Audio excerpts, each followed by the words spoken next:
सिद्धेश्वर यात्रेनिमित्त जनावरांच्या बाजारामध्ये दवाखान्याचे नियोजन करते।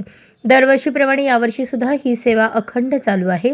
बाजारामध्ये येणाऱ्या जनावरांचे मोफत उपचार करणे, लोकांना जनावरांच्या 5 स्वातंत्र्याविषयी माहिती देणे, जनावरांविषयी असणाऱ्या अंधश्रद्धेचे निर्मूलन करणे, प्राणी कल्याणाविषयी माहिती देणे आणि इतर बाबींवर मार्गदर्शन करणे, या सर्व गोष्टींवर शेतकरी बांधवांना ॲनिमल राहत ही संस्था प्रबोधनाचे कार्य करत आहे। जत्रेमध्ये गर्दी, गोंधळ, फटाक्यांचा आवाज, बँजो, बाजा, हलगी यांसारख्या गोष्टींमुळे जनावरांना मानसिक त्रास सहन करावा लागतो। त्यांच्या नैसर्गिक हालचाली बंधनात येतात। गेल्या 5 दिवसांपासून सिद्धेश्वर जनावरांच्या बाजारामध्ये ॲनिमल राहत या संस्थेची निस्वार्थपणे सेवा चालू आहे। ॲनिमल राहतचे डॉक्टर चेतन यादव, डॉक्टर आकाश यादव आणि ॲनिमल राहत पूर्ण स्टाफ सोलापूर यांचे मोलाचे योगदान यामध्ये आहे।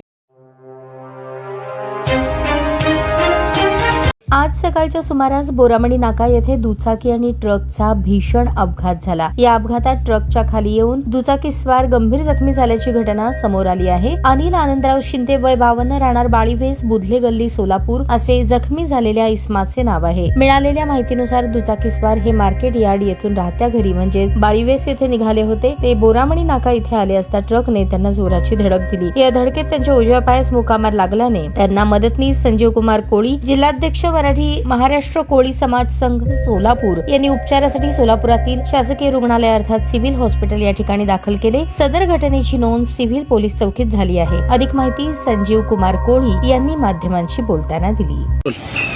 मी संजीव कुमार कोळी, मार्केट यार्ड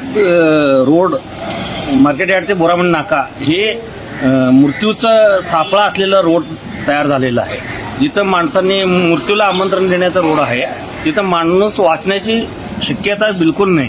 आज सकाळी मी वॉकिंगवरनं घरी जात असताना पेट्रोल पंपाच्या अलीकडे माणसाला टायरखाली घेतला, अनिल शिंदे म्हणून माणसाला घेऊन ते बोरामणी नाकापर्यंत ओढत घेऊन आला कंटेनरवाल्यांनी। सिद्धरामेश्वरची कृपा म्हणायचं, तो माणूस सिद्धरामेश्वरच्या भक्ताला मी जाऊन हे केलं आणि तिथल्या लोकांनी सहकार्य केल्यामुळे तो माणसाचा जीव वाचला। कमीत कमी 500 मीटर त्याला ओढत आणलेलं आहे।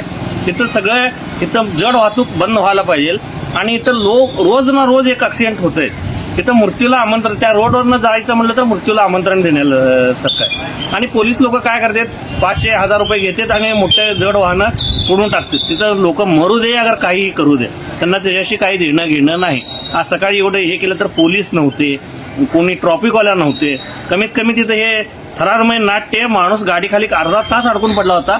आम्ही प्रयत्न करून त्या माणसाचं काढून ॲम्ब्युलन्स बोलवून त्याला सिव्हिलला पाठवलं, कोणीही मदत करायला तयार नव्हते पोलीसवाले।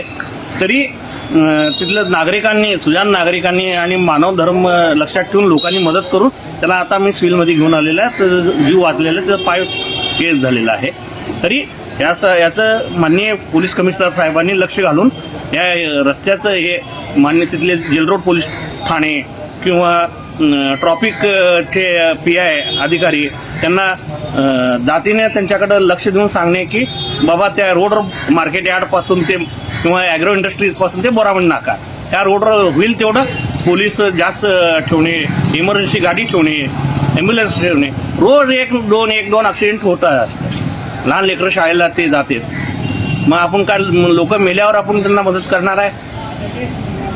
हे अपघात किती वाजता झालं ते? मी हे सकाळी 8:30 वाजता झालं। 8:30 वाजता? सकाळी 8:30 वाजता अपघात झालेला आहे। हा माणूस फळ घेऊन बोरामणी नाकाकडे येत होता, त्याला पाठीमागे कंटेनरवाल्यांनी धडक दिली। मस्साजोगचे सरपंच संतोष देशमुख यांच्या हत्येच्या गुन्ह्यात वाल्मिक कराडला आरोपी करून त्याच्यावर मोक्कानुसार कारवाई करण्यात आली आहे। त्यानंतर कराड समर्थक आक्रमक झाले असून त्यांनी मंगळवारपासून परळीत आंदोलन सुरू केले आहे। आज परळी बंदचीही हाक देण्यात आली। तसेच कराड समर्थक टॉवरवर चढले असून त्याची पत्नी आणि आईने मोक्का मागे घेण्यासाठी आंदोलन सुरू केले आहे। परळीमध्ये जाळपोळ करण्यात आली आहे। कराडवर गंभीर गुन्हे असतानाही त्याच्यावरील गुन्हे मागे घेण्यासाठी आंदोलन होणे हे गृह मंत्रालयाचे अपयश असल्याची टीका करत सुप्रिया सुळे यांनी मुख्यमंत्री देवेंद्र फडणवीस यांच्यावरही निशाणा साधला। दरम्यान परळीत बिघडलेल्या परिस्थितीवर आता पर्यावरण मंत्री पंकजा मुंडे यांनी गृहमंत्र्यांशी चर्चा करणार असल्याचे म्हटले आहे। देशमुख हत्या प्रकरणातील संशयित आरोपी वाल्मिक कराडला 7 दिवसांची पोलीस कोठडी सुनावली आहे। न्यायालयाच्या या निर्णयानंतर कराड समर्थकांनी आणि त्याच्या विरोधकांनी न्यायालयाबाहेर जोरदार घोषणाबाजी केली. यावेळी वकील हेमा पिंपळे यांनी देशमुख यांच्या मारेकऱ्याला फाशीची शिक्षा झाली पाहिजे. कारवाईच्या प्रत्येक गोष्टीत पारदर्शकता पाहिजे. आमच्यासोबत महिला आहेत. बीड जिल्ह्यात कायदा आणि सुव्यवस्था राहिलेली नाही. त्यामुळे देवेंद्र फडणवीस, तुम्ही बीड जिल्ह्यात या आणि कायदा सुव्यवस्था सुधारा, असे त्यांनी म्हटले. फातिमा हुसेन साब शेख, वय 70, पत्ता चांद तारा मस्जिद, गरिबी हटाव नंबर 2, टोणपे पिठाच्या गिरणीच्या बाजूला, विजापूर नाका, सोलापूर. वर्ण रंग गोरा, 5 फूट उंची, अंगात गुलाबी मॅक्सी. ही महिला दिनांक 6 जानेवारी 2025 सोमवार रोजी विजापूर नाका येथून बेपत्ता झाली आहे. तरी कोणास भेटल्यास किंवा काही माहिती असल्यास संपर्क साधावा. संपर्कासाठी क्रमांक 85 300 39 377. सालाबादप्रमाणे उत्तर तालुक्यात काही गावांमध्ये सुवर्णराज महिला मंडळ मार्डी उत्तर सोलापूर यांच्यातर्फे हळदी कुंकवाचा कार्यक्रम घेण्यात आला. बाणेगाव, भोगाव, खेडपाडी, हगलूरगाव, वस्ती, हिप्परगा येथे सुजाता खेलबुडे, आरती झाडे, शोभा तिखंडे, प्रतिभा खेलबुडे यांनी हळदी कुंकवाचे वाण म्हणून सर्वांना कॅलेंडर दिले आणि मार्गदर्शन केले. महिलांचे संघटन करणे, व्यवसाय संधी आणि बचत गटामुळे होणारे फायदे तसेच अनेक योजनांबद्दलची माहिती देण्यात आली. या प्रसंगी हगलूरच्या माजी सभापती रजनीताई भडकुंबे, सरपंच बेळेताई, ग्रामसेवक सुरेखा सोनवणे, CRP ताई उपस्थित होत्या. महिलांचा या कार्यक्रमाला मोठा प्रतिसाद मिळाला. सर्वांनी एकमेकांना शुभेच्छा दिल्या. आज उत्तर सोलापूर तालुक्यातील हगलूर या गावी महिलांचा हळदी कुंकाचा कार्यक्रम पार पडला. ग्रामपंचायतीच्या वतीनेही हा कार्यक्रम पार पडला. तसेच राष्ट्रवादीच्या प्रदेश सरचिटणीस सुवर्णाताई झाडे मॅडम यांच्या सुवर्णराज महिला मंडळाच्या वतीनेही हळदी कुंकाचा कार्यक्रम पार पडलेला आहे. त्याच्यामध्ये त्यांनी वाण म्हणून त्यांच्या कार्याचा उल्लेख असणारं कॅलेंडर दिलेलं आहे. खरोखर नवीन वर्षाची सुरुवात आपण काय करतो तर सर्वप्रथम कॅलेंडर खरेदी करूनच करतो आणि तेच काम आज सुवर्णाताई झाडे मॅडमनी वाण म्हणून दिले आणि त्याच्यामध्ये फक्त हे कॅलेंडर फक्त वाराची आणि दिवसाची माहिती न देता त्याच्यामध्ये त्यांनी केलेल्या कार्याची महिलांना जे उपयोगी असेल त्यांचा व्यवसाय करण्यासाठी असो किंवा त्याला एक मार्गदर्शनपर अशी माहिती त्या कॅलेंडरमध्ये त्यांनी समाविष्ट केली आहे. अशा पद्धतीचं एक चांगल्या प्रकारचं वाण देऊन महिलांच्या नवीन वर्षाची सुरुवात, कारण महिलांसाठी हा सण खूप खरोखर महत्त्वाचा आहे. आज उत्तर तालुका हंगूर इथं या गावी हळदी कुंकाचा कार्यक्रम पार पडला आहे. त्यामध्ये उमेद अभियान, महाराष्ट्र राज्य ग्रामीण जीवनोन्नती अभियान या अंतर्गत आमच्या बचत गटातल्या महिला सुद्धा उपस्थित होत्या. वेळोवेळी सुवर्णाताईंना आम्हाला महिला बचत गटासाठी आणि महिलांसाठी वेगवेगळा व्यवसाय कसा करायचा त्याविषयी मार्गदर्शन केलं आणि खरंच त्यांनी प्रत्येक वेळेला आम्हाला सपोर्टिंग सुद्धा केलेलं आहे. आणि वेगवेगळ्या कार्यक्रमामध्ये पण त्यांनी महिलांना कसं सामावून आणि प्रत्येक वेळेला कुठले म्हणजे वेगवेगळे कार्यक्रम घेऊन त्यांना त्यामध्ये प्रोत्साहन सगळ्या बाबतीत म्हणजे महिला पुढे यावी हे कसं म्हणजे एक उदाहरण मला वाटतं स्वर्णाताईकडून आपण सगळ्यांनी घ्यावं असं मला वाटतं. का तर प्रत्येक वेळेला त्यांनी पुढे म्हणाले की मग मागं महिलांना वाटतं की आपण पण असं ह्यांच्यासारखं कुठं तर थोडंसं हातभार करावे. त्याबद्दल प्रत्येक मला तर वाटतं मार्गीमधून जास्तीत जास्त सहवास असतं. त्यानंतर आमच्या सभापती मॅडम रंजनाताई त्या सुद्धा आम्हाला वेळोवेळी हगलूरमध्ये ग्रामपंचायतच्या कुठल्या सुद्धा ग्राम विकासासाठी परत म्हटलं तर महिला बचत गटाच्या प्रत्येक कार्यक्रमामध्ये महिलांना प्रोत्साहन देतात. वेगवेगळ्या जे आम्हाला महिला बचत गटामध्ये जे म्हणजे साहित्य वगैरे काय बसण्याची वगैरे व्यवस्था वगैरे सगळी आणि प्रोत्साहन म्हणजे गट कसा चालतोय आमचा. प्रेमात अडसर ठरणाऱ्या पतीचा पत्नीने आपल्या प्रियकराच्या मदतीने खून केल्याची घटना रत्नागिरी जिल्ह्यातील दापोलीमध्ये घडली. अनैतिक संबंधातून पत्नीने प्रियकराच्या मदतीने पतीचा काटा काढला. संशयित आरोपी म्हणून पत्नी नेहा निलेश बाक्कर आणि तिचा प्रियकर मंगेश चिंचघरकर याला दापोली पोलिसांनी ताब्यात घेतले आहे. दरम्यान या दोघांनी गुन्ह्याची कबुली दिली. नेहा ज्या हॉटेलमध्ये कामाला होती त्या हॉटेलचे CCTV फुटेज पोलिसांनी तपासले असता ते दोघे जण हॉटेलमधून बाहेर पडत असल्याचे दिसून आले. त्यामुळे पोलिसांचा संशय अधिक बळावला. एका बिअर शॉपीमधून नेहाने बिअर घेतल्याचे सुद्धा CCTVमध्ये दिसून आले. आपल्याच पतीला प्रियकराच्या मदतीने दारू पाजून खून केल्याचे तपासात समोर आले आहे. त्यानंतर हा मृतदेह त्यांनी विहिरीत फेकला. मार्केट यार्ड येथील कांदा शेडचे वेल्डिंग करताना तोल जाऊन पडल्याने मृत्यू झाला. आयान रफिक हेब्बल वय 17 राहणार किसन संकुल अक्कलकोट रोड असे या तरुणाचे नाव आहे. या प्रकरणी मोईन मोहम्मद हनीफ शेख वय 46 राहणार block number 1 room number 2 खतीबनगर Kondanagar यांनी जेल रोड पोलीस ठाण्यात फिर्याद दिली. त्यांच्या फिर्यादीवरून सिकंदर सैफन शेख वय 32 व्यवसाय वेल्डिंग कॉन्ट्रॅक्टर राहणार अक्कलकोट रोड याच्या विरुद्ध गुन्हा दाखल झाला. यात अधिक माहिती अशी: फिर्यादीचा भाचा आयान हेब्बल हा 18 वर्षांपेक्षा कमी वयाचा असतानाही संशयित आरोपीने आयान याच्या गरीब परिस्थितीचा आणि मजबुरीचा फायदा घेऊन त्याला मार्केट यार्ड येथील कांदा शेडचे वेल्डिंग कामात मदत करण्यासाठी घेऊन गेला.